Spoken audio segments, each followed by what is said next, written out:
legendary Hall of Fame coach of Michigan State, among our guests today. And our football crew is ready to go. Grouse, Jeff, and Greg ready to talk about last night's Monday night meeting between Seattle and Philadelphia as we get this thing rolling here right now. Seahawks on the road. Carson Wentz and the Eagles, the center of so much discussion. Opening drive of the game. Could they silence some of the critics? No, they could not. This is Wentz's first throw. Richard Rodgers, that's incomplete.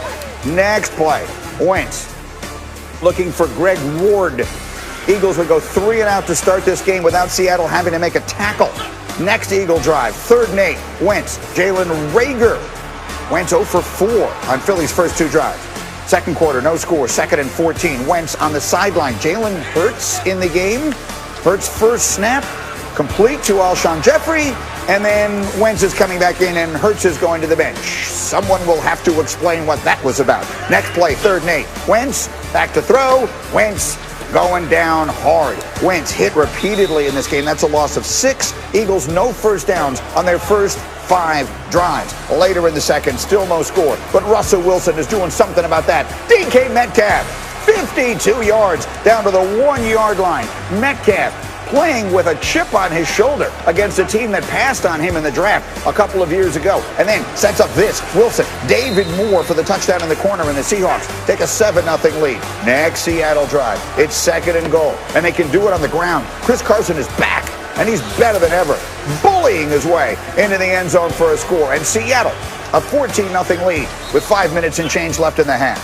Now, Eagles trying to get something going in the red zone. 2nd and goal. Final seconds. Wentz, Dallas Goedert. Yes, they're on the board. 3-yard touchdown, 14-6. Extra point no good, so that's your score at halftime. 4th quarter now. It's 17-9. Eagles going for it on a 4th and 2. Wentz, that's broken up. KJ Wright knocks it down. Eagles turn it over on downs. So Seattle gets it. And what do they do with it?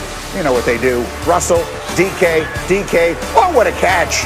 Going up and bringing it down. 10 grabs, 177 yards for DK Metcalf. To kick a field goal is 20-9. Ensuing Philly drive. 3 chances to score. First down from the 21. Wentz, Goddard, nobody home. 2nd down. Wentz, Reagor, incomplete. They gain 6 on 3rd down. They go for it on 4th down. Again, bear in mind, they're down by 11 in the game. Wentz, I don't know what that is, picked off. Carson Wentz, 215 yards, 6 sacks. Seattle wins 23-17, and they do the fly, Eagle, fly on the road. Some things we just missed. We didn't execute. I can be better early in the games. I think they made some plays early and did some things differently than what we had planned, but the slow starts are frustrating. That's the biggest thing. I'm going to go back and watch and see how we can change that. It's not about one guy. We had breakdowns across the board, and it doesn't really matter, who's back there. The mistakes were still going to be made, and something we got to fix. All right, so look, it has been just a season to forget for Carson Wentz. After the game last night, he's now the first player since Paul McDonald on the 84 Browns to have 15 interceptions and 45 sacks taken through the first 11 games of a season. And that just is scratching the surface. And so, again, here's the crew, Graziano and Jeff and Greg McElroy. And Jeff, let me just start with you. As you watch this, people will put so much at the foot of the quarterback because he's a big star and he has the huge contract. As you watch them play, how much of it is about the quarterback to you? A ton is about Carson Wentz. Listen, when you think about it, you heard Doug Peterson say, hey, it's not all on him. That's true.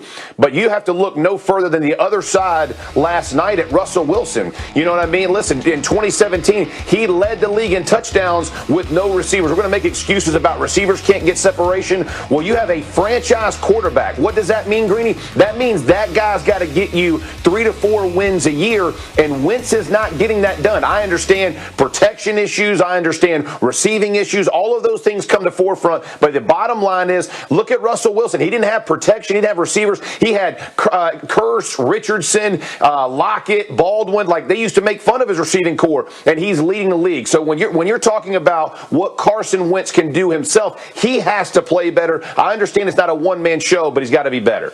No, that's fair. Look, the great quarterbacks tend to put a lot of people's kids through private school by turning them into better players than they may otherwise be. And right now, Carson Wentz doesn't seem to be doing that. And Greg, I know you put together some tape to show us what is and what isn't working for Carson Wentz. Yeah, he's tentative, guys. He's hesitant to pull the trigger. And I know the blame, it really needs to be spread beyond Carson Wentz. But, guys, he's leaving too many plays on the field. It's as simple as that. I mean, early in the game specifically, here it is, little RPO, piece of cake. Hey, this is a get-you-started throw. Like, no problem. Let's get him into a rhythm. Jeff Saturday completes that through his legs. That's how accurate he was. All right? How about this? Weak side safety bites on the heavy play action. Carson Wentz reads it perfectly, but he hitches twice. There's no reason to hitch twice. Hitch once, put some air under it, let your receiver run underneath it. And this one is simple as it gets.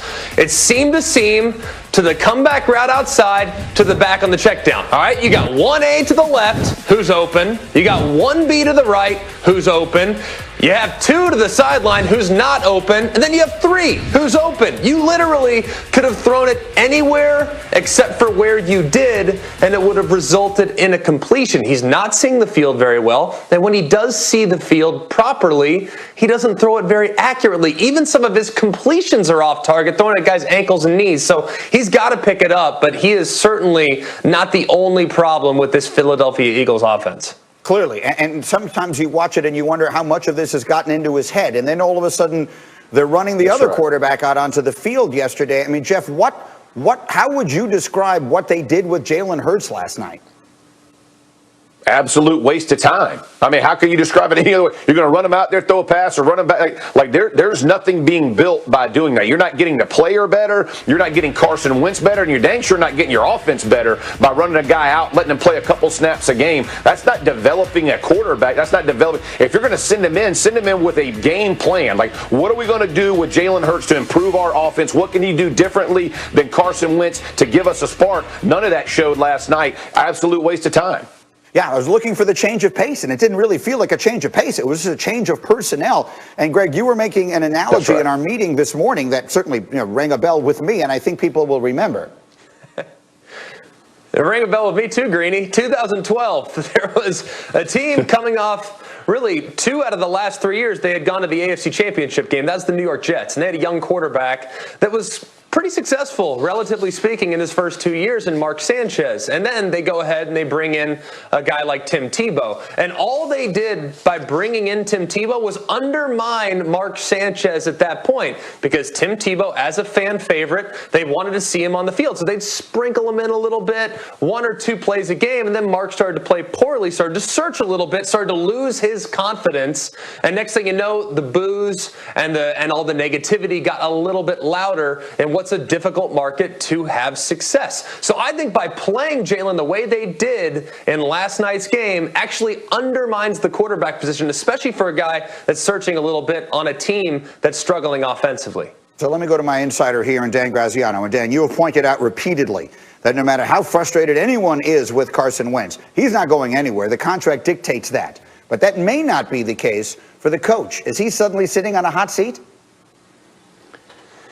Yeah, Greeny, I don't think we can sit here on December 1st and say with confidence that Doug Peterson is safe. I think it sounds ridiculous given that he won the Super Bowl 3 years ago and it was the first one in Eagles history, and you would think you could dine out in Philadelphia a little longer than 3 years on something like that. But go back to the beginning of the season, all the injuries, all the issues that were going on with the Eagles. What you heard was there's a lot of pressure on the quarterback and a lot of pressure on the coach to help guide them through this, and neither one has done the job. Carson Wentz has played poorly, seems to have regressed, and Peterson's decisions are not working out. And what's worse than that is look at the Jalen Hurts example. There doesn't seem to be any consistency of message or vision in terms of what they're trying to accomplish there. If you're a player on that team or a fan of that team or work in the front office at that team, you want to be able to look at Doug Peterson and say, what are you doing here? And have him have an answer. And it just doesn't seem like he has one. So things are turning ugly there in Philly. They're going to need one of those patented big Doug Peterson Decembers to turn this around, or else this chatter is only going to get louder. Yep, there is still some time for them in this season, but right now it looks awfully bad. That's where we begin this morning. Still, as we roll on here, there's one more game left to be played this week. It will not be played today. The COVID-19 outbreak in Baltimore has led to Ravens-Steelers being postponed now for a 3rd time. It is scheduled for tomorrow afternoon. This was a game that was supposed to be played on Thanksgiving. Here's Steelers lineman Zach Banner with a lot to say. At some point, there has to be a decision made that we're going to play this game. We just don't understand how